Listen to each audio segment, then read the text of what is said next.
illallah wa asyhadu anna Muhammadan abduhu wa rasuluhu alladzi la nabiyya wa la rasula ba'dah.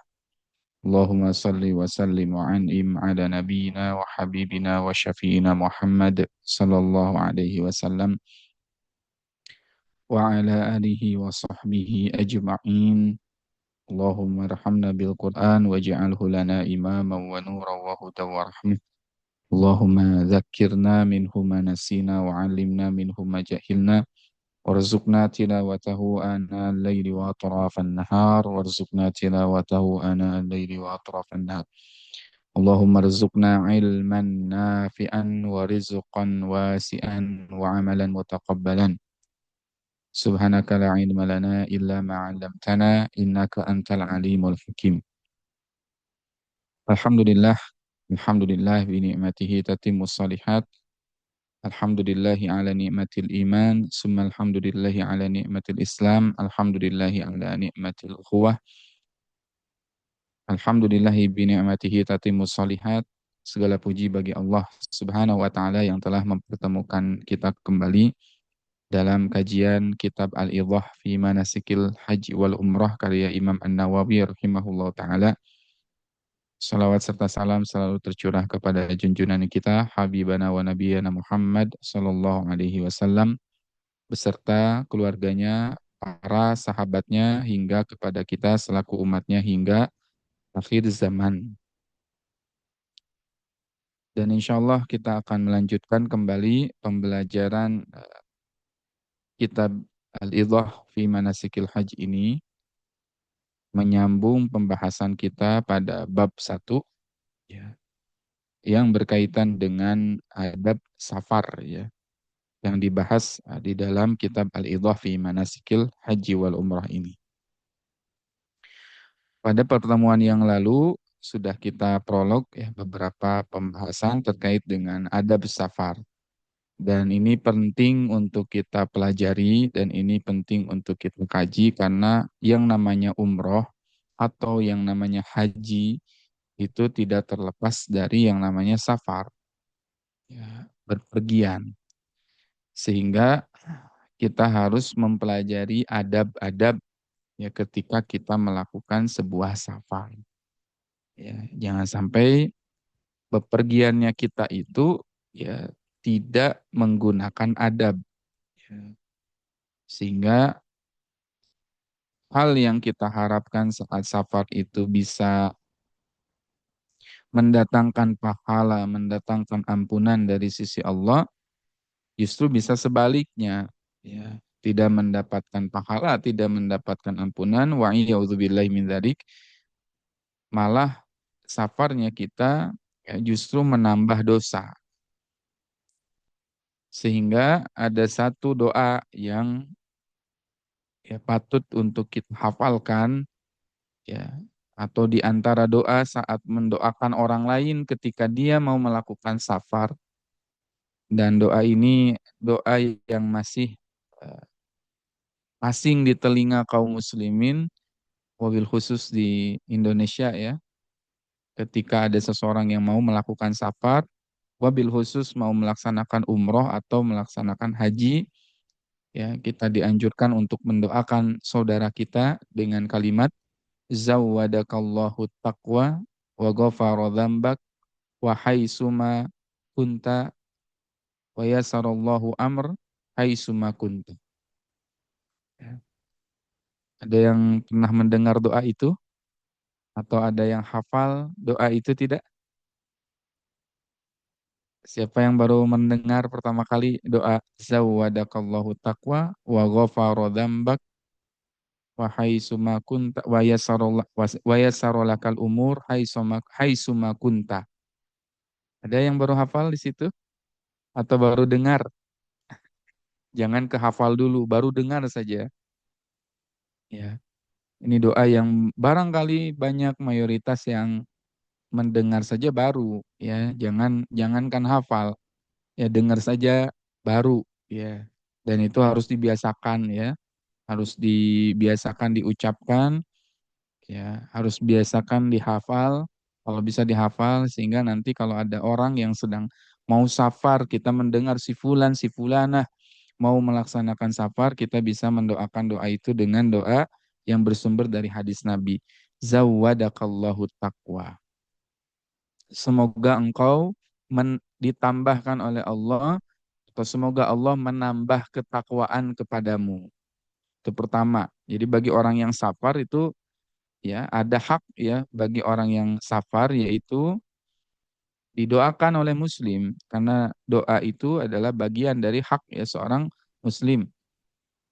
Kita berhak mendoakan orang ya terutama muslim. Kalau ada orang sakit, di antara hak orang sakit adalah mendapatkan doa. Pun demikian bagi orang yang safar, ya orang yang safar pun memiliki hak ya dari muslim yang lain, yaitu mendapatkan doa agar safarnya itu dimudahkan. Nah, doanya apa? Zawadakallahu taqwa. Semoga Allah menambahkan ketakwaan kepadamu. Yang satu, yang pertama tadi apa? Doanya minta ditambah ketakwaan orang tersebut atau orang yang sedang safar. Tapi hati-hati kalimat itu, ya, jangan sampai salah atau keceletot mengucapkannya. Niatnya zawadakallah, ya, tapi pas pas pengucapannya kita bilang zawajakallah, itu salah juga tuh. Ya. Kalau tulisannya itu zawadakallah nih, hati-hati ya, ini bahasa Arab nih kadang-kadang keceletot dikit jadi panjang urusannya.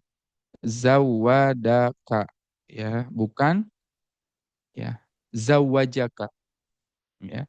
Zawa zawajaka. Bukan kayak gini nih. Hmm. Kalau zawajaka itu ini yang artinya zawadakallah menambah. Kalau zawajaka itu semoga Allah menikahkan kamu. Nah, semoga Allah apa? Menikahkan kamu. Jadi bukan safar itu bertambah takwa, tapi safar jadi akhirnya bertambah istrinya, ya. Nah, ini bahaya nih ya. Jadi hati-hati ya dalam mengucapkan kalimat itu, ya. Terutama doa pun harus sesuai lafaznya. Ya, ingat-ingat ya apa? Zawadakallah. Semoga Allah menambah ketakwaan kepadamu. Satu, minta ditambah apa? Takwa. Yang kedua, wa ghafara dzambak. Semoga Allah mengampunimu. Ya, minta agar orang yang sedang safar itu diampuni dosanya.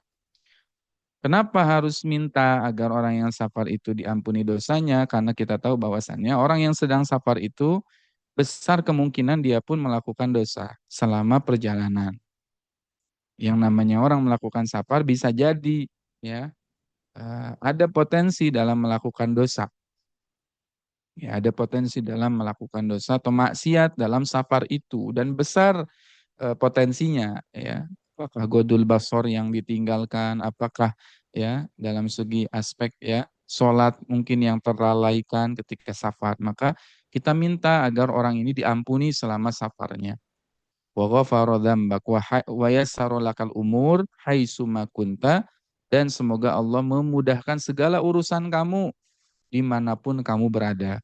Ya, itu adalah hak ya dari orang yang sedang akan melaksanakan safar, didoakan oleh orang lain, wabil khusus keluarganya, sahabatnya, orang terdekatnya, anaknya, pasangannya, begitu ya. Nah, ini kita harus biasakan sunnah ini. Ya. Oleh karenanya tadi penting bagi kita mengetahui adab safar supaya akhirnya kita bisa terhindar dari yang namanya dosa, dan safar kita ya menambah ketakwaan kita, menambah ketaatan kita di sisi Allah, dan safar kita ya dimudahkan perjalanannya oleh Allah Subhanahu wa taala. Penting sekali kita mengkaji yang namanya adab. Nah, ada beberapa adab ya ketika kita melakukan perjalanan ya. Yang pertama adalah al-ula yustahabbu an yushawira man yasiku bidinihi wa khibratihi wa ilmihi fi hajjihi fi hadzal waqti, wa yajibu ala man yushiruhu an yubdil lahu an nasihah wa yatakhalla an il hawa wa yatakhalla anil hawa wa khududi an-nufus wa ma yatawahhamuhu nafi'an fi umuri dunya fa innal mustasyar mu'taman. wa dinun nasihah. Disunnahkan bagi seseorang untuk bermusyawarah. Ya, harus musyawarah ketika akan safar. Ya, dengan siapa dia musyawarah? Tidak dengan sembarangan orang, tidak dengan orang yang asal gitu. Ada ketentuannya. Dia harus bermusyawarah dengan orang yang dia percaya. Jadi kalau misalkan seseorang mau safar, dia harus musyawarah ya pada seseorang yang dia percaya dari segi apa? Agamanya, dari aspek agamanya. Musyawarah, minta pendapat dan sebagainya. Termasuk musyawarah dengan siapa? Orang yang memiliki pengalaman. Katakanlah mau haji, mau umroh, ya tanyakan kepada orang yang berpengalaman. Bermusyawarah dengan orang yang berpengalaman. Ya, tanyakan bagaimana pengalaman mereka di tahun sebelumnya atau di tahun lalu, barangkali ada nasihat-nasihat dan sebagainya. Juga kita musyawarah dengan siapa? Dengan seseorang yang memiliki ilmu, punya ilmu dan sebagainya, kapasitas dan sebagainya. Musyawarah tentang apa? Musyawarah tentang sampaikan keinginan kita ingin berhaji pada waktu tersebut. Misalkan saya pengen berhaji tahun ini atau tahun depan dan sebagainya. Dan ada kewajiban juga bagi orang yang dimintai saran untuk memberikan nasihat yang jujur. Jadi kalau ada seseorang minta nasihat kepada kita, kita wajib menasihati. Karena nasihat itu ya, adalah hak seorang muslim. Ya, nasihat itu adalah apa? Hak seorang muslim. Ya, di dalam Al-Quran disebutkan, fadzakir fa inna dzikra tanfa'ul mu'minin. Fadzakir, berilah nasihat. Ya, berikanlah nasihat-nasihat. Fa inna dzikra, karena sesungguhnya nasihat itu tanfa'ul mu'minin. Dia itu sangat berguna bagi siapa? Bagi orang yang beriman. Jadi nasihat itu berguna bagi orang beriman. Orang beriman gak anti sama nasihat.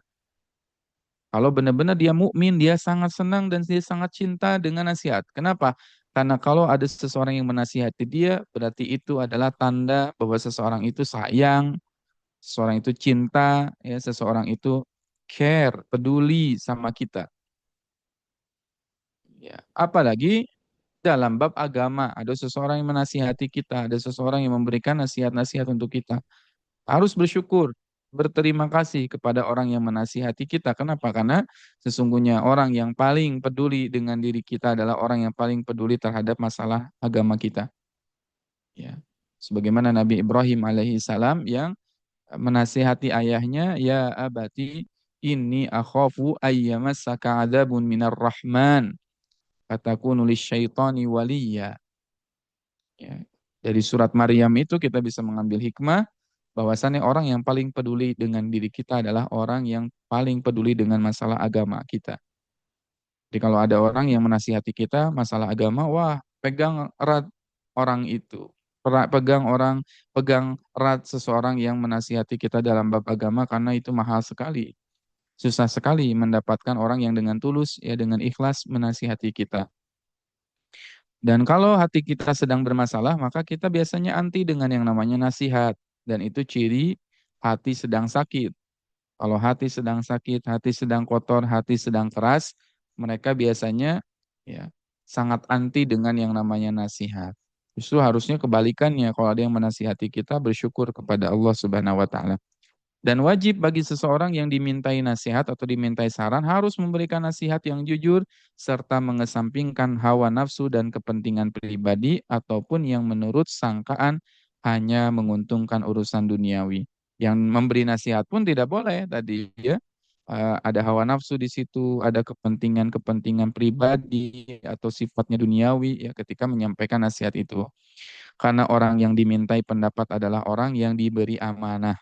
Kalau ada orang yang minta nasihat kepada kita, berarti orang itu sedang meminta amanah. Ya, ya. Kita tuh orang yang dikasih nasihat itu, orang yang memberi nasihat itu dia sedang apa?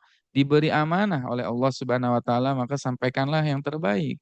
Ketika ada seseorang yang meminta nasihat, ya, ketika ada seseorang datang kepada kita minta nasihat, berarti kita jangan nggak mau, saya mah nggak solih begitu ya. Atau saya mah biasa-biasa saja ilmunya, enggak, sampaikan saja yang bisa disampaikan ya sebisanya semampunya karena itu adalah amanah dari Allah. Dan di dalam Riyadhus Shalihin, di dalam kitab Riyadhus Shalihin masih karya Imam An-Nawawi rahimahullah taala, itu juga ada pembahasan terkait dengan ad-dinun nasihah. Agama itu adalah nasihat. Jadi yang namanya agama itu adalah nasihat. Ya, jadi kalau ada orang tua misalkan tidak mau menasihati anaknya, susah untuk sholat dan sebagainya, nasihat, sampaikan nasihat itu. Kenapa? Karena agama itu adalah nasihat. Dan jangan anti dengan yang namanya nasihat. Justru harus bersyukur ketika ada seseorang yang akhirnya menasihati kita atau memberikan saran kepada kita, memberikan ya, nasihat-nasihat, ya, masukan-masukan untuk kita. Bersyukur. Alhamdulillah, bahkan berterima kasihlah kepada orang yang menasihati kita. Jazakallah wa jazakillah khair. Semoga Allah membalas engkau dengan kebaikan yang serupa. Jadi tadi ada pertama, ya ingat-ingat, ada pertama ketika kita akan safar bermusyawarah, ya dengan orang yang ahli agama, dipercaya dalam pengalamannya, punya ilmunya, ya sampaikan keinginan kita, ya saya ingin berhaji atau umroh dan sebagainya, minta nasihat dari mereka. Kemudian as-saniyah, yang kedua, idza azama 'alal haji, kalau kita katakan konteks di sini haji, kita kaitkan juga dengan umroh ya, karena ini juga bisa kita lakukan ketika umroh. Jadi haji itu kan yang intinya begitu ya. Adapun umroh adalah pelengkapnya, tapi tidak masalah kita masukkan umroh di dalam bab ini juga karena ya orang yang umroh pun bisa melakukan ini. As-saniyatu idza azama 'alal hajj. Yang kedua, ketika seseorang itu sudah berazam. Apa itu azam? Azam itu adalah sesuatu yang sifatnya lebih tinggi di atas niat. Jadi ada yang namanya niat, ya, yang paling rendah itu namanya niat. Di atas niat itu ada yang namanya azam, ya. Ada yang namanya azam. Contoh, ketika seseorang ditanya, pengen ndak umroh? Pengen pengen ndak pergi umroh? Semua orang pasti akan menjawab pengen. Saya sudah niat, saya sudah pengen sekali umroh. Tapi ditanya, udah bikin paspor belum? Belum. Udah ada uangnya belum misal? Ya nabung misalkan. Sedikit-sedikit dan sebagainya. Sudah pernah manasik belum? Sudah belajar belum? Gitu. Belum, belum, belum, belum, belum. Kalau belum berarti dia hanya sekedar niat saja. Belum sampai kepada tahap azam. Jadi kalau sudah azam itu mulai tuh sedikit-sedikit dia tempuh jalannya. Nah, bedakan ya dengan niat dengan azam. Orang yang berazam itu tingkatannya lebih tinggi daripada yang sekedar niat. Sehingga di dalam Al-Quran Allah berfirman, A'udzubillahi minasyaitonirrajim, fa'idha azamta fatawakkal 'ala Allah. Kalau kalian berazam, nah beda, bukan kalau kalian berniat, ya, tingkatannya lebih tinggi lagi. Kalau kalian berazam, azam itu niat yang disertai dengan tekad yang kuat, baru setelah itu fatawakkal 'ala Allah. Bertawakallah kepada Allah. Ya, jadi Imam An-Nawawi menyebutkan dengan kata memilih dengan diksi idza azama 'alal haji, kalau seseorang sudah berazam, sudah tekadnya bulat, udah bikin paspor gitu ya, udah apa namanya, udah bayar ya, udah lunas misalkan atau udah apa namanya sekarang banyak ya persyaratan persyaratan haji, tes kesehatan dan sebagainya dan sebagainya. Kalau seseorang itu sudah berazam, bertekad kuat, ya, tekadnya bulat untuk pergi haji, fayam bagi an yastakhirallahu ta'ala wa hadhil istikharatu la ta'udu ila nafsil hajj. Fa innahu khairun la syak fihi wa innama ta'udu ila waqtihi faman aradal istikharah yusalli raq'ataini min ghairil fariḍah summa yaqul Allahumma inni astakhiruka bi'ilmik wa astaqdiruka biqudratik wa as'aluka min fadlikal azim fa innaka taqdiru wa la aqdiru wa ta'lamu wa la a'lam wa anta 'allamul ghuyub. Allahumma in kunta ta'lam anna dhahabi ilal hajji fi hadzal 'ami khairun li fi dini wa ma'ashi wa 'aqibati amri wa ajilihi wa ajilihi faqdurhu li wa yassirhu li. Perhatikan bab kedua ketika seseorang mau pergi haji, maka sangat dianjurkan orang yang mau pergi haji itu untuk apa? Istikharah. Yastakhirallahu ta'ala wa hadhihi al-istikharah la ta'udu ila nafsil haji. Fa innahu khairun la syak fihi wa innama ta'udu ila waqtihi. Ya, faman aradal istikharah yusalli raka'ataini min ghairil fariidhah summa yaqul. Perhatikan, ya, jika seseorang telah berazam tadi, bertekad untuk berhaji, maka sebaiknya ia melakukan istikharah kepada Allah. Apa yang dimaksud dengan istikharah? Ya, istikharah di sini bukan memohon pilihan terkait hukum haji itu sendiri. Jadi yang dimaksud istikharah di sini bukan gini. Bukan kita beristikharah, ini haji ini sunnah atau wajib atau bagaimana untuk kita gitu. Karena ya haji itu jelas merupakan kebaikan yang tidak diragukan lagi, tapi ada waktunya. Nah, pertanyaannya kira-kira kita itu istikharah. Istikharahnya adalah apakah waktu sekarang ini, tahun ini misal, atau yang mau umroh bulan ini ke bulan depan misal, tepat atau tidak? Ya, sudah tepat atau belum saya pergi haji? Ini versi siapa? Versi Allah. Kita minta istikharah, minta dipilihkan kan istikharah itu minta dipilihkan oleh Allah yang terbaik. Kalau menurut kita, menurut hawa nafsu kita bisa jadi sangat baik-baik saja gitu. Sangat tepat-tepat saja ya. Kita ibadah ya namanya ibadah, tidak ada salahnya. Kita pergi haji, kita pergi umroh, tapi kita minta dipilihkan oleh Allah yang terbaik. Karena kita tidak tahu ya di balik sesuatu yang menurut kita baik terkadang menyimpan potensi keburukan atau sebaliknya di balik sesuatu yang berkaitan dengan keburukan bahkan sampai keburukan sekalipun ya itu juga menyimpan potensi yang namanya kebaikan. Ya, kutiba alaikumul qital wa huwa kurhul lakum wa asa an takrahu syai'an wa huwa khairul lakum wa asa an tuhibbu syai'an wa huwa syarrul lakum wallahu ya'lamu wa antum la ta'lamun. Quran surat Al-Baqarah ayat 216. Diwajibkan atas kalian untuk berperang padahal ya perang itu ada sesuatu yang kalian benci. Wa asa an takrahu syai'an, boleh jadi kalian membenci sesuatu, fahuwa khairul lakum, padahal itu baik bagimu. Wa asa an takrahu syai'an wa asa an tuhibbu syai'an wa huwa syarrul lakum. Boleh jadi kamu mencintai sesuatu padahal itu buruk bagimu. Kita melihat, oh Ustadz baik-baik aja tahun ini saya pergi haji, tahun ini saya pergi umroh dan sebagainya. Itu menurut versi dan kita tidak pernah tahu itu memang terbaik versi Allah bukan. Sehingga di dalam ayat itu, di dalam Al-Baqarah 216 Allah tegaskan, wallahu ya'lam wa antum la ta'lamun. Allah tahu sedangkan kamu tidak tahu. Ya, Allah tahu sedangkan kamu tidak tahu. Maka barang siapa yang ingin melaksanakan istikharah, maka hendaknya ia sholat 2 rakaat selain sholat fardu. Jadi di luar dari sholat fardu. Ya, istikharah itu harus dilaksanakan di luar dari sholat fardu. Kemudian dia berdoa tadi ya, doanya, ya Allah aku memohon pilihan terbaik kepadamu dengan ilmumu. Perhatikan. Ya Allah, kita minta di sini. Allahumma inni astakhiruka bi'ilmik. Ya Allah, aku meminta istikharah, dipilihkan yang terbaik dengan ilmumu. Perhatikan. Bi'ilmika, dengan ilmumu. Bukan ilmu kita.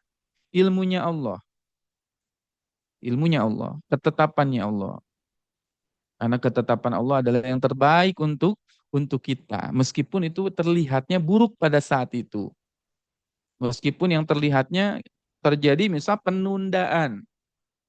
Ada mungkin di sini yang sudah daftar haji tapi daftar tunggunya ya mundur mundur mundur mundur bukannya maju.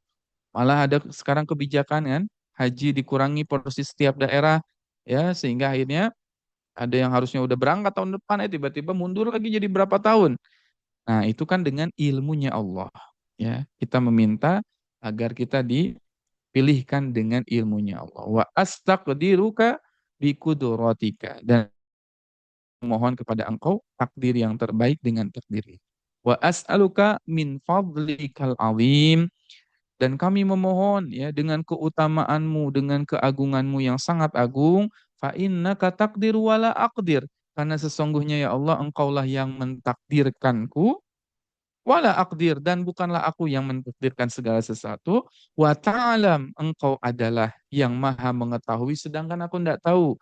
Wa anta 'allamul ghuyub, dan engkau adalah zat yang maha mengetahui segala yang gaib. Allahumma in kunta ta'lam anna dhahabi ilal haji ay ilal umrah.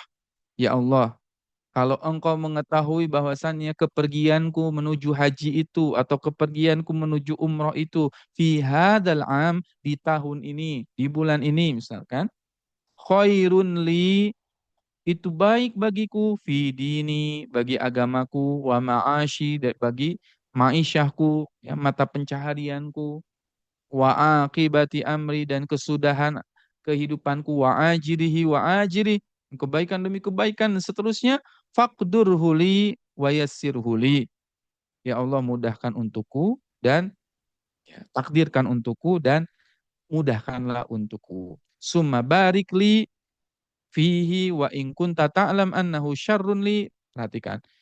Kalau itu baik bagiku, bagi kehidupanku, ma'isyahku, pencaharianku, hartaku dan sebagainya, mudahkanlah, berkahilah. Wa in kunta ta'lam annahu syarrul li fi dini wa ma'ashi wa akibatu amri wa ajidihi wa ajrih fasrifhu anni wasrifni anhu waqdur li khaira haitsu kana summa raddini bihi. Kalau engkau mengetahui bahwasannya, ya, engkau mengetahui kepergianku untuk pergi haji atau kepergianku untuk pergi umroh itu buruk bagi agamaku, bagi mata pencaharianku atau penghidupanku, wa akibatu amri, bagi kesudahan urusanku, wa ajilihi wa ajilih, dan apapun ya, ya, kebaikan-kebaikan yang engkau pergilirkan kepadaku, ya, maka jauhkanlah itu semua dariku. Jauhkanlah itu semua dariku. Waqdur li al khairu haitsu kana. Ya Allah, takdirkanlah untukku yang lebih baik lagi kapanpun waktunya itu datang. Summa raddini bihi. Kemudian engkau ridhoilah aku ya Allah. Ini Masya Allah. Jadi kalau kita benar-benar menerapkan prinsip ini dalam kehidupan kita, tidak ada jadi masalah ketika kita akhirnya sudah menyerahkan urusan, sudah istikharah, ternyata kita tidak jadi berangkat. Bahkan wa'udzubillahi min dzalik, kita berlindung tentunya dari kondisi tersebut. Sekalipun misalkan seseorang itu akhirnya ditipu, misal tidak bisa berangkat umroh karena ditipu oleh travel, udah di bandara nungguin dan sebagainya, nggak diberangkatkan, tapi dia sudah istikharah, dia meminta yang terbaik, barangkali berangkatnya dia, tidak berangkatnya dia diganti oleh Allah dengan yang lebih baik. Barangkali tertundanya kita berangkat haji tahun ini ada sesuatu yang buruk yang Allah sedang apa? Hindarkan dari diri kita. Allahu Akbar. Ya, bisa jadi perginya kita bukan menjadi haji yang mabrur. Misal, bisa jadi perginya kita, ya, umrohnya kita bukan mendatangkan kebaikan, ampunan dan sebagainya, malah mendatangkan kemaksiatan, bisa. Tapi Allah hindarkan itu semua. Beruntunglah orang yang selalu istikharah.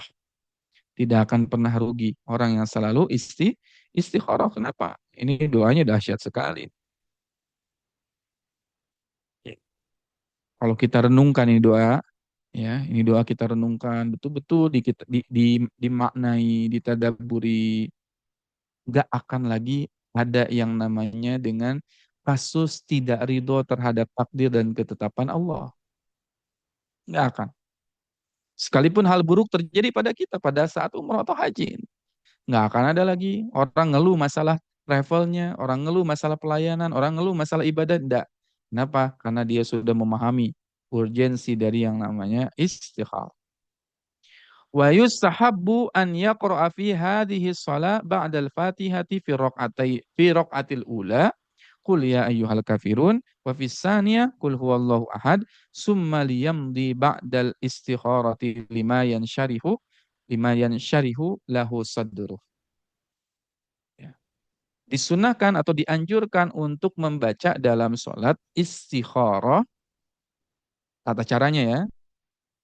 Setelah membaca Al-Fatihah pada rakaat pertama membaca Qul ya ayyuhal kafirun al-kafirun, dan pada rakaat kedua membaca Qul huwallahu ahad, ya Qul huwallahu ahad.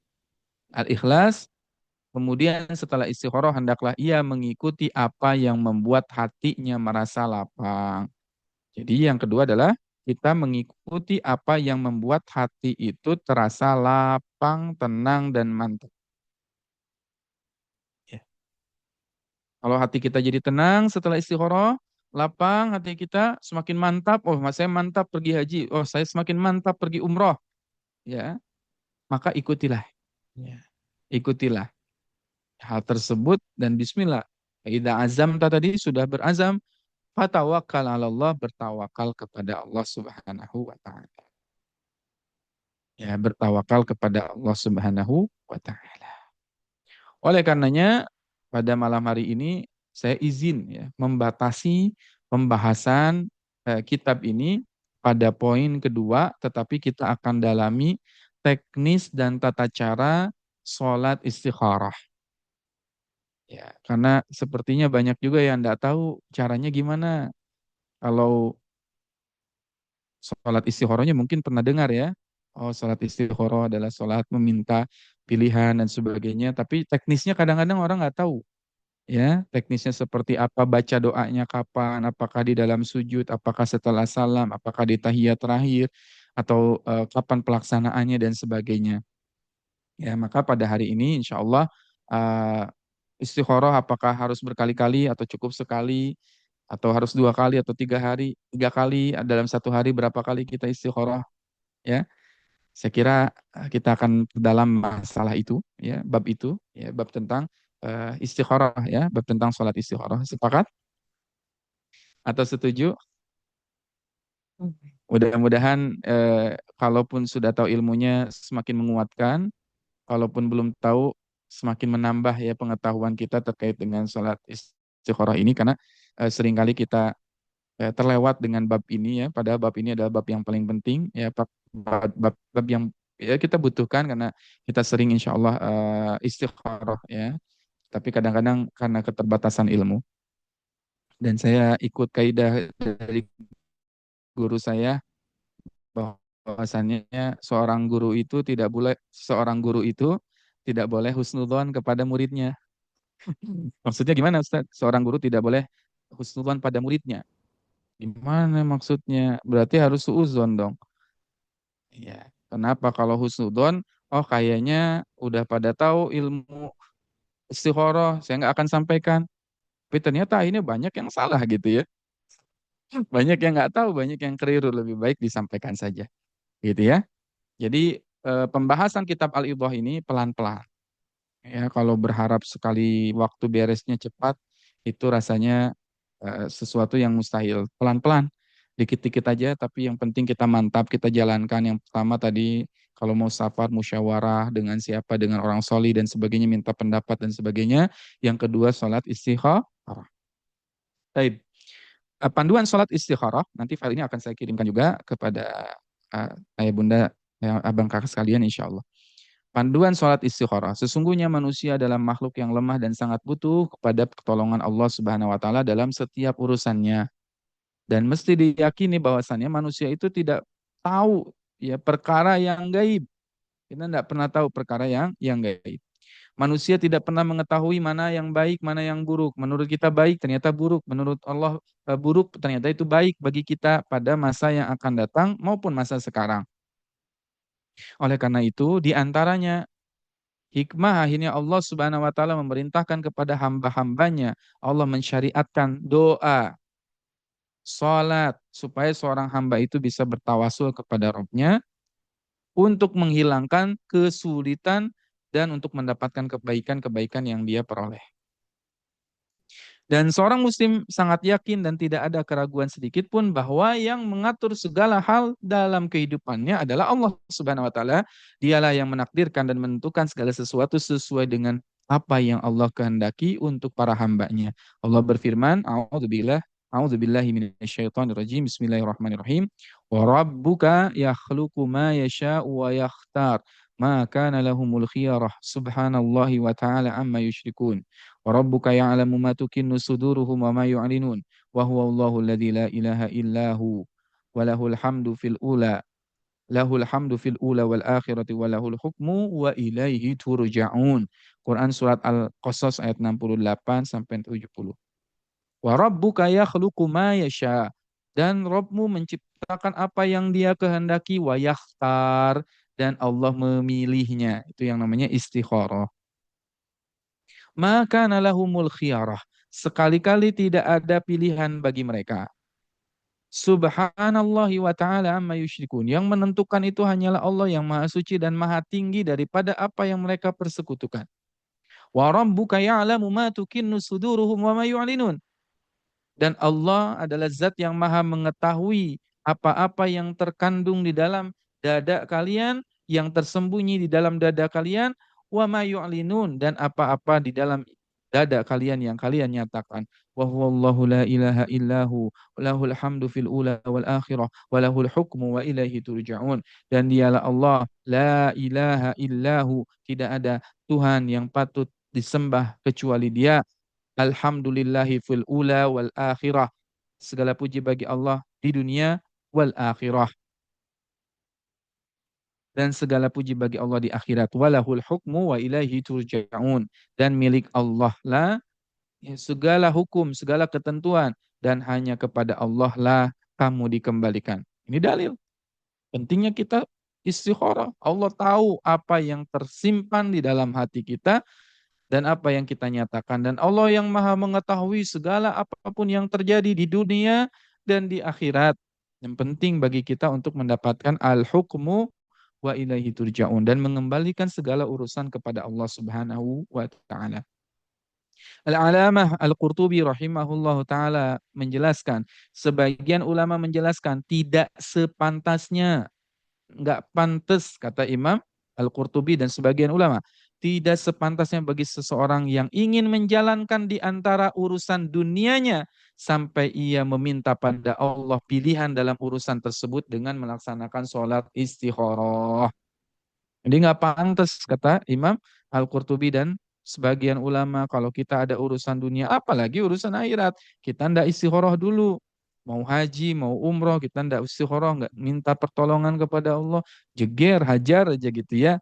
Walaupun itu dalam bab ibadah sekalipun, istikharah. Minta. Kenapa? Karena nggak pantas. Kita menjalankan urusan dunia sampai kita meminta pada Allah pilihan dalam urusan tersebut dengan melaksanakan sholat istikharah. Apa yang dimaksud dengan istikharah? Istikharah adalah memohon kepada Allah, manakah yang terbaik dari urusan yang mesti dipilih salah satunya. Jadi harus ada dua istikharah itu. Ini A, ini B. Dari dua pilihan ini, mana yang harus saya ambil? Jadi kalau ada orang bilang, oh, saya cuma satu pilihan, punya satu pilihan. Kemudian dia bilang, Ustadz saya mau istikharah. Apa yang harus diistikharahkan? Iya. Kalau ada dua pilihan, nih satu pilihan A, pilihan B, baru istikharah. Tapi kalau sudah ada cuma hanya satu pilihan, ya udah nggak bisa istikharah lagi. Ya, nggak bisa kita istikharah lagi. Karena kan udah satu, tinggal memantapkan hati saja. Tapi kalau sudah ada dua pilihan dalam kehidupan kita bercabang nih mulai, istikharahlah kepada Allah Subhanahu wa taala. Apa dalilnya? Dalil disyariatkan salat istikharah. Kita lihat ada sebuah riwayat dari Jabir bin Abdullah radhiyallahu an. Karena Rasulullah sallallahu alaihi wasallam yu'allimu ashabahul istikharatu fil umuri kulliha, adalah Nabi Shallallahu Alaihi Wasallam yang memerintahkan para sahabat untuk istikharah fil umuri kulliha, dalam semua umur, dalam semua urusan. Semua urusan diistikharahkan. Kama yu'amlimu suratu minal Qur'an yaqulu idza hamma ahadukum bil amri falyarka raq'ataini min ghairil fariḍah summa liyaqul Allahumma inni astakhiruka bi ilmik wa astaqdiruka bi qadrik bi qudratika wa as'aluka min fadlika fa innaka taqdiru wa la aqdir wa ta'lamu wa la a'lam wa anta 'allamul ghuyub Allahumma fa in kunta ta'lam hadzal amr summa yusammihi bi 'ainihi khairan li fi ajili amri wa ajilihi qala au fi dini wa ma'ashi wa akibati amri faq faqdurhu li wa yassirhu li summa barik li fih. Allahumma wa in kunta ta'lam annahu syarrun li fi dini wa ma'ashi wa akibatu amri au qala fi ajili amri ajilihi fasrifni anhu waqdur li al khaira haitsu kana summa raddini bi. Rasulullah SAW biasa mengajari para sahabatnya sholat istikharah dalam setiap urusan. Beliau mengajari sholat ini sebagaimana beliau mengajari surat-surat dari Al-Quran. Kan diajarkan oleh Nabi SAW. Ya istikharah ini. Kemudian beliau berdoa. Beliau bersabda, jika seseorang di antara kalian bertekad untuk melakukan suatu urusan, maka kerjakanlah 2 rakaat selain sholat fardu. Lalu hendaklah dia berdoa tadi, Allahumma inni astakhiruka bi ilmika wa astaqdiruka bi qudratika wa as'aluka min fadlika fa innaka taqdiru wa la aqdir wa ta'lamu wa la a'lam wa anta 'allamul ghuyub. Allahumma fa in kunta ta'lam hadzal amr. Sebutin urusannya apa? Sebutkan urusannya apa, bab apa. Khairun li ya fi ajili amri wa ajili wa fi dini wa ma'ashi wa akibati amri faqdur li wa yassirhu li summa barik li fi. Allahumma in kunta ta'lam annahu syarrun li fi dini wa ma'ashi wa akibatu amri fi ajilihi wa amri wa ajilihi fasrif anhu waqdur li khairan aisu kana summa raddini bih. Ya. Ya Allah, sesungguhnya aku beristikharah dan sebagainya. Arti dari doanya nanti bisa dibaca sendiri. Kemudian faidah mengenai sholat istikharah. Faidahnya. Ya. Pertama, hukum sholat istikharah adalah sunnah dan bukan wajib. Yang mesti kita pahami ini bukan wajib, tapi dia adalah sunnah. Dalil dari hal ini adalah sabda Nabi SAW, "Idza hamma ahadukum bil amri falyarka raq'ataini min ghairil fardhah." Jika seseorang itu memiliki al-hamma, hamma itu adalah tekad atau obsesi ya. Ya. Kalau seseorang memiliki obsesi, tekad yang kuat untuk melakukan sebuah urusan, falyarka hendaklah dia melakukan 2 rakaat. Dan ini dalil ya berkaitan dengan sesuai dengan juga yang di dalam Quran surat Al-Baqarah, wasta'inu bis-sabri was-salah wa innaha lakabiratun illa 'alal khashiin. Mintalah petunjuk kepada Allah, mintalah pertolongan kepada Allah dengan sabar was-salah.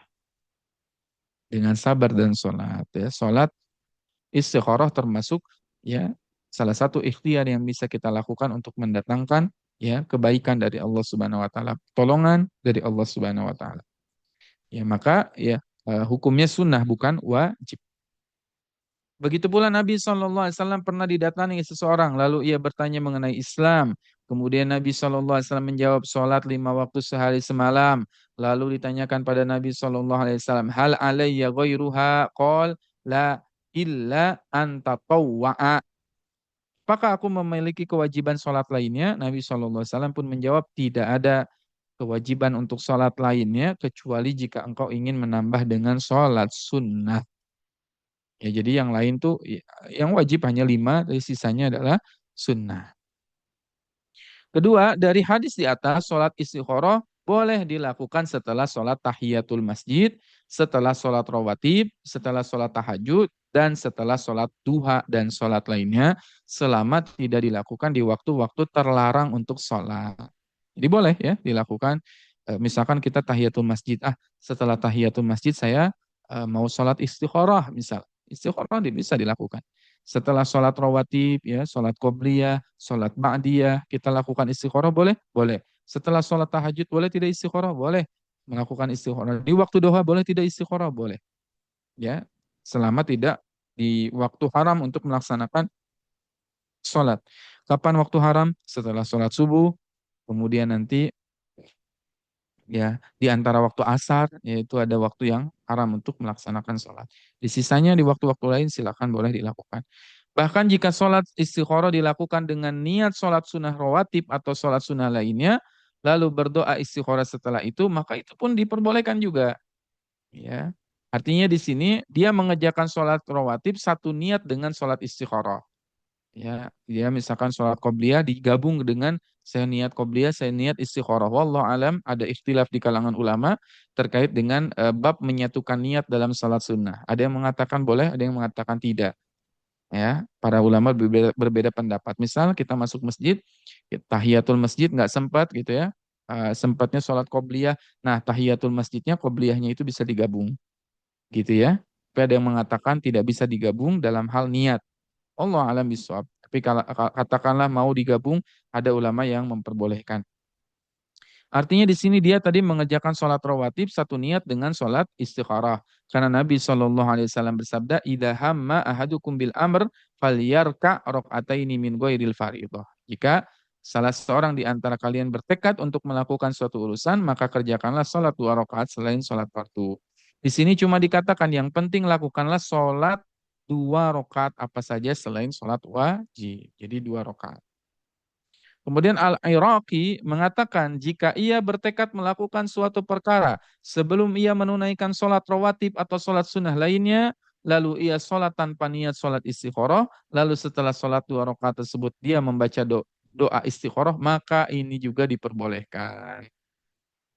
Ya, misalkan tadi dia sholatnya tadi rawatib, setelah rawatib ya niatnya qobliyah duhur, kemudian dia baca doa istikharah, itu pun diperbolehkan. Ya, itu pun diperbolehkan. Ketiga, istikharah hanya dilakukan untuk perkara-perkara yang mubah atau hukum asalnya boleh, bukan pada perkara yang wajib atau perkara sunnah. Begitu pula bukan perkara makruh dan haram. Ya, karena Nabi SAW bersabda, karena Rasulullah SAW yu'allimu ashabahul istikharah fil umuri kulliha. Ya, bahwasannya yang dimaksud di sini bukan kita istikharah, saya mau sholat duhur atau tidak. Nah, itu nggak perlu lagi istikharah. Ya, ya, saya mau baca Quran atau tidak, saya istikharah dulu. Enggak perlu. Ya kan itu udah dikenai apa? Diketahui hukumnya. Makruh, haram, halal, sunnah atau wajib. Saya mau istikharah Ustaz. Istikharah apa? Saya saum Ramadan atau tidak? Itu enggak perlu lagi istikharah, ya. Saya mau istikharah qiyamul lail. Enggak perlu lagi istikharah karena itu ada sesuatu yang sudah ada ketetapannya. Kemudian Ibnu Hajar Al-Asqalani rahimahullah taala mengatakan yang dimaksud dengan hadis tersebut bahwa istikharah hanya khusus untuk perkara mubah atau dalam perkara sunnah mustahab jika ada dua perkara sunnah yang bertabrakan lalu memilih manakah yang mesti didahulukan, ya. Ya, jadi ini ada kebaikan dengan kebaikan begitu ya. Berbenturan nih. Nah, ini harus yang mana nih gitu kita ambil. Nah, baru istikharah. Ya, kalau misalkan kebaikan dengan kebaikan, saya misalkan harus umroh atau saya harus misalkan apa namanya belajar misalkan ya, ada ujian di sekolah, umroh atau ujian gitu kan itu dua dua hal bertabrakan, nih dua-duanya baik. Maka istikharah kepada Allah Subhanahu Wa Taala. Saya harus haji atau harus saya apa misalkan melakukan apa ya kerja misalkan dia harus keluar negeri dan sebagainya mana yang harus dipilih. Nah itu dua hal kebaikan maka istikharah kepada Allah. Tadi dijelaskan lagi tidak perlu istikharah misalkan tadi orang mau melaksanakan sholat duhur, sholat rawatib, puasa Ramadan, Senin Kamis atau dia istikharah misalkan mau minum sambil berdiri atau tidak gitu ya. Atau dia bahkan misalkan naudzubillah min dzalik istikharah mau mencuri.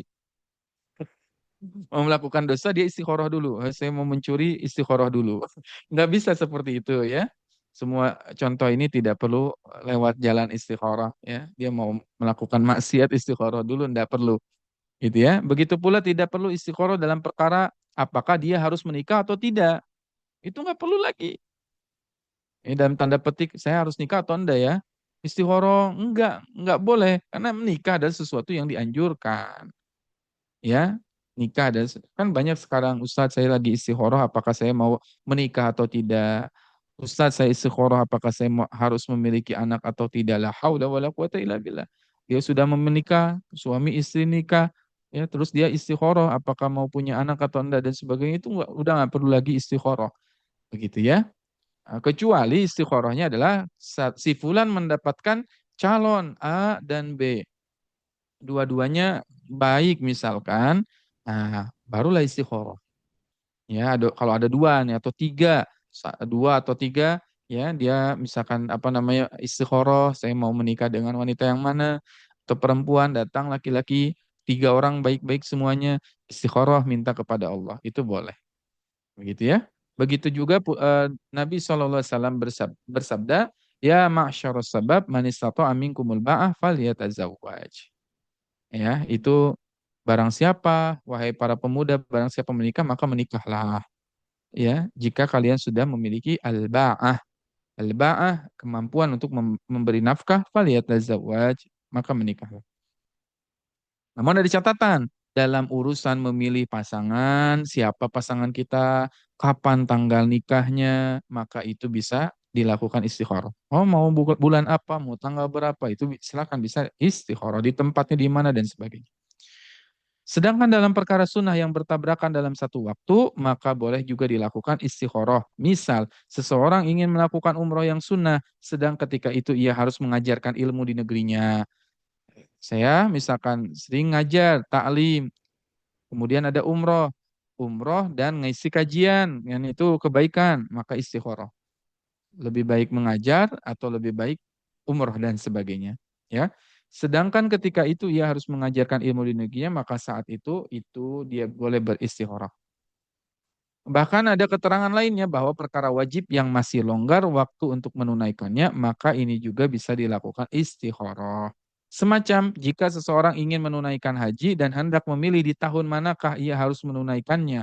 Ini jika memilih pendapat bahwa menunaikan haji adalah wajib dalam segi tarahi. Tarahi itu adalah perkara wajib yang boleh diakhirkan, maka nanti boleh diistikharah. Tapi kayaknya ini nggak berlaku di Indonesia ya. Istikharah mau haji misalkan ya, karena oh nanti tahun depan aja gitu. Kalau di kita kan nggak bisa ya. Ya kalau misalkan ini negara-negara lain, ya, semisal misalkan negara-negara Eropa, ya negara-negara Barat dan sebagainya yang ya haji mereka bisa melakukan kapanpun misalkan, ternyata ada hal yang penting ya, sehingga akhirnya dia bisa tunda ya, wajib yang namanya wajib tarohi diakhirkan. Dan itu boleh ya, dan itu boleh. Kalau di negara kita sayang ya kalau kita menunda kesempatan haji, sedangkan banyak orang yang ingin haji, tapi kita akhirnya mengakhirkan, itu sayang sekali begitu. Keempat, istikharah boleh dilakukan berulang kali jika kita ingin istikharah pada Allah dalam suatu perkara. Jadi boleh berkali-kali ya, misalkan saya ingin menikah, kemudian dia istikharah berkali-kali. Karena istikharah adalah doa ya.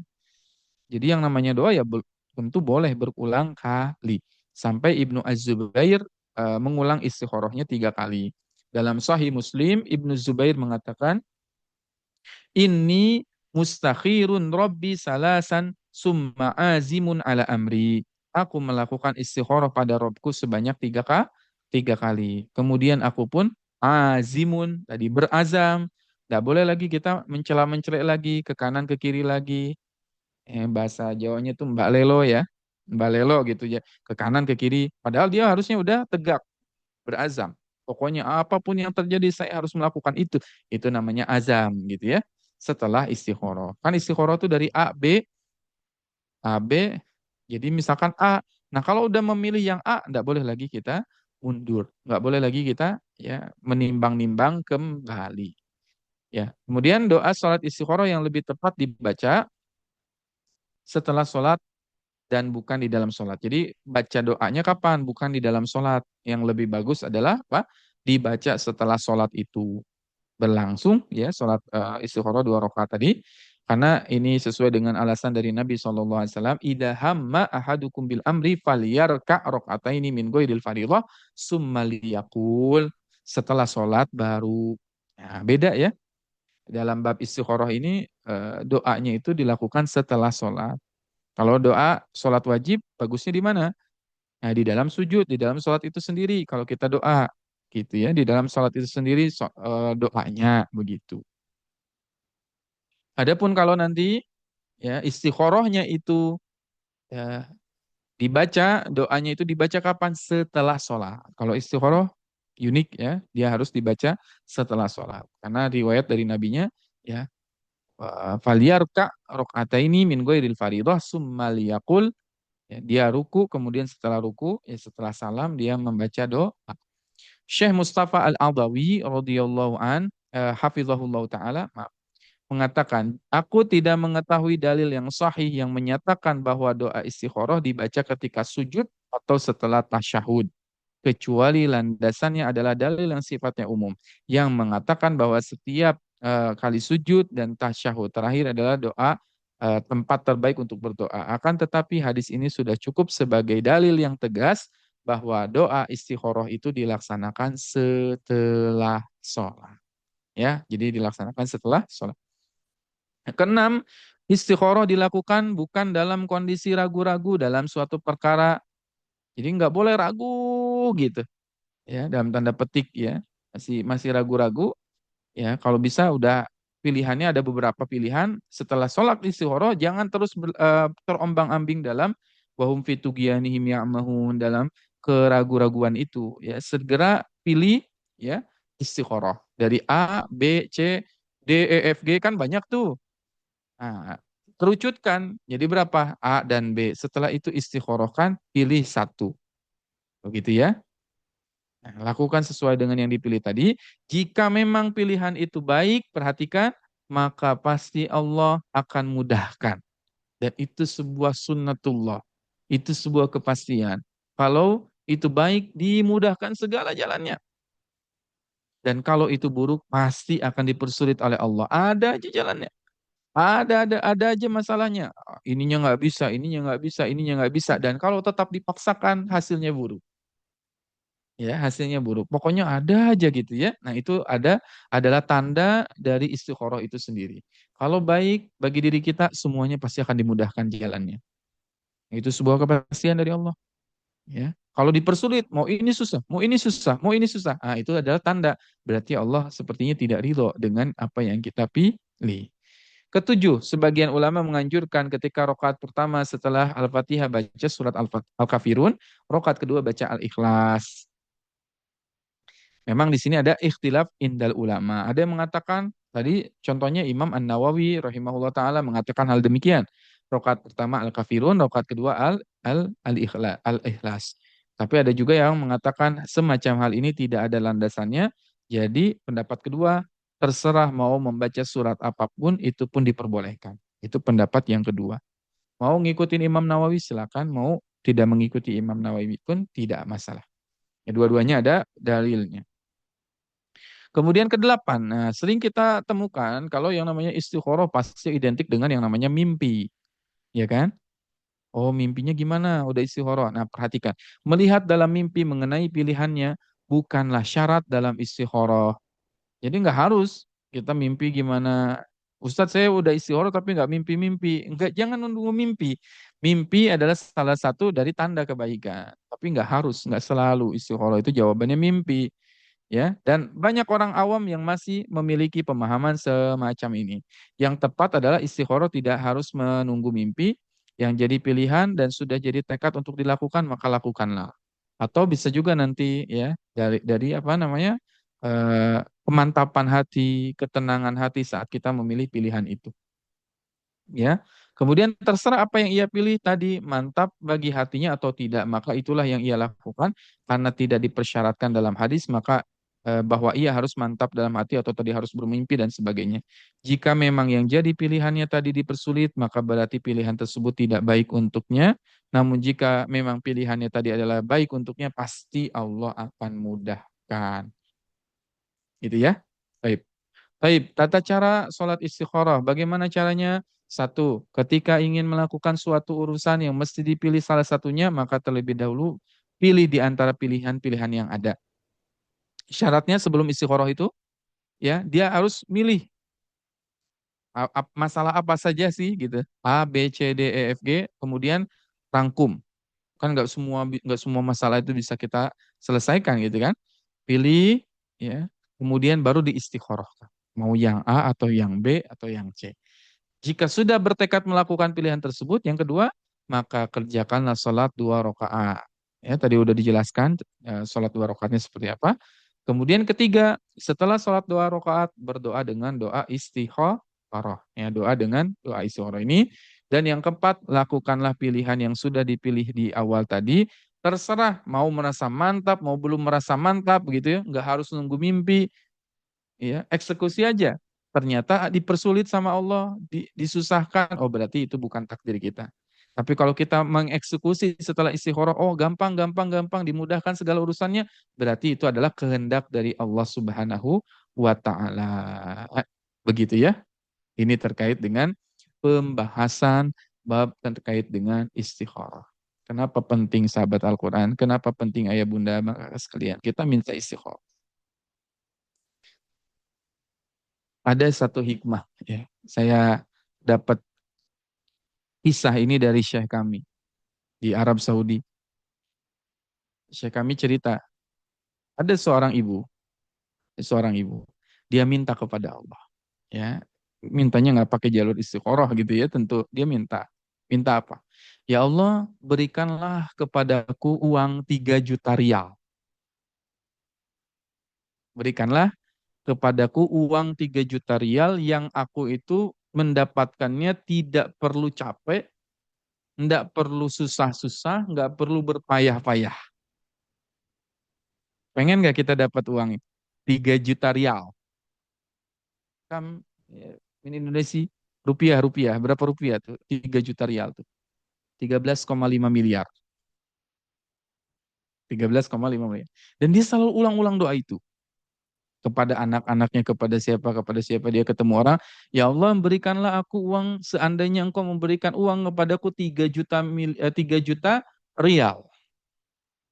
Tanpa aku harus capek-capek, tanpa aku harus berlelah-lelah, aku duduk dapat uangnya 3 juta. 3 juta rial. Berapa tadi? 13,5 miliar. Allahu Akbar. Nah, saya akhir-akhir ini juga lihat ada video di TikTok konten viral. Ya, seorang laki-laki berdoa, ya Allah, saya pengen sekian miliar di depan Ka'bah dia berdoa. Ya, minta sekian miliar tanpa harus berlelah-lelah, bercapek-capek sama dengan yang dikatakan ibu tadi. Dan demikianlah kita harus punya ilmu. Di depan Ka'bah itu jangan main-main. Ya, apalagi bikin konten depan Ka'bah berdoa fulus, fulus, fulus. Dan sebagai minta uang, minta uang. Itu berangkat nggak punya ilmu. Ya berangkat nggak belajar dulu. Nah, ibu ini minta kepada Allah. Diijabah tidak? Wallahi ayah bunda bang kakak sekalian. Diijabah. Dikasih. Dia minta. Ya Allah saya minta berapa? 3 juta rial. Tanpa capek-capek saya duduk di rumah saja tapi dapat 13,5 miliar. Dikasih sama Allah. Dengan cara apa Allah mengabulkan doanya? Salah satu anaknya dibunuh orang lain. Dia punya anak yang dia sayangi, anaknya dibunuh sama orang lain. Dan di Arab ada yang namanya hukum diat. Diat itu adalah orang ya misalkan mau dimaafkan atau mau dihukum apa? Dihukum mati ya. Kutiba alaikumul qisasu fil qatla al-hurru bil hurri wal abdu bil abdi wal unsa bil unsa. Diatnya itu ya keluarga ya yang minta maaf kepada si ibu ini cis dengan doa yang dia minta 3 juta rial. Dia dapat nggak 3 juta rial? Dapat. Tapi dia kehilangan anaknya. Dan dia dapat nggak perlu capek-capek dia duduk di rumah, dia duduk di kursi, dia duduk apa nggak capek-capek dapat 13,5 miliar tapi anaknya mati dibunuh orang. Ada juga kisah siapa? Ya, Imam Ahmad bin Hambal rahimahullah taala. Imam Ahmad bin Hambal rahimahullah taala. Imam Ahmad bin Hambal berdoa. Doanya baik tidak? Baik. Apa doanya? Ya Allah, jadikanlah saya seorang hafizul Quran. Baik tidak? Baik. Doa apa tuh? Doa yang tidak baik tidak? Baik. Semua sepakat baik. Dan akhirnya Imam Ahmad bin Hambal kata beliau, saya akhirnya bisa menghafalkan Al-Quran 30 juz kamilan. Tapi saya lupa meminta dalam keadaan afiah. Dalam keadaan afiah. Dalam keadaan sehat walafiat, bahagia keadaannya. Karena nanti Imam Ahmad bin Hambal hafal 30 juz tapi di dalam penjara. Kenapa? Itulah pentingnya kita meminta bi ilmika ya Allah. Wa ta'lamu wa la a'lam wa anta 'allamul ghuyub. Itulah pentingnya kita meminta dengan ilmunya Allah. Ya, dengan apa? Allahumma inni astakhiruka bi ilmi. Ya Allah, aku meminta kepada Engkau dipilihkan dengan ilmumu, bukan ilmunya kita. Bisa jadi tertundanya kita berangkat haji, tertundanya kita berangkat umroh sampai detik ini, barangkali bisa belum kita umroh dan sebagainya, belum bisa berangkat dan sebagainya, itu adalah pilihan dengan ilmunya Allah, yang barangkali Allah ingin kita sebelum berangkat pantaskan diri dulu, kita sebelum berangkat punya ilmu dulu. Oh, alhamdulillah. Bersyukur ketika belum berangkat, oh ternyata kata Ustaz Wildan dalam kitab Al-Idhah fi Manasikil Haji wal Umrah karya Imam An-Nawawi, sebelum berangkat harus musyawarah dulu, harus minta nasihat dulu, harus berilmu dulu, kedua harus istikharah dulu. Allahu Akbar, itu ilmu yang mahal. Itu ilmu yang mahal, itu ilmu yang mahal. Kita berangkat dengan ilmu, wallahi itu lebih mahal, lebih berharga dibandingkan kita pergi ke sana celengak-celengok, nggak tahu ilmunya, lihat Ka'bah, foto-foto, tawaf, sa'i dan sebagainya, pulang, bingung. Tadi kita ngapain gitu ya? Betapa banyak orang yang mengucapkan kalimat labbaik Allahumma labbaik labbaik la syarika laka labbaik, tapi apa jawaban Allah? La labbaik wa la sa'daik, kata Allah, tidak ada labbaik untukmu dan tidak ada sa'daik untukmu. Kenapa? Dia berangkat, dia melaksanakan umroh tanpa ilmu, nggak tahu ilmunya, nggak tahu berangkatnya, nggak tahu ya misalkan ya hartanya dari mana, dia pergi ke sana ngapain, tujuannya, la haula wala quwata illa billah. Mudah-mudahan kita termasuk orang yang terus memperbaiki diri sehingga ketika Allah panggil kita ke Baitullah, kita sudah berada dalam keadaan punya ilmunya. Wallahu a'lam bishawab. Ini yang bisa kita pelajari pada kesempatan malam hari ini. Jadi masih terhenti di bab bab 2 ya, atau di sini tadi yang kedua nih. Masih di sini.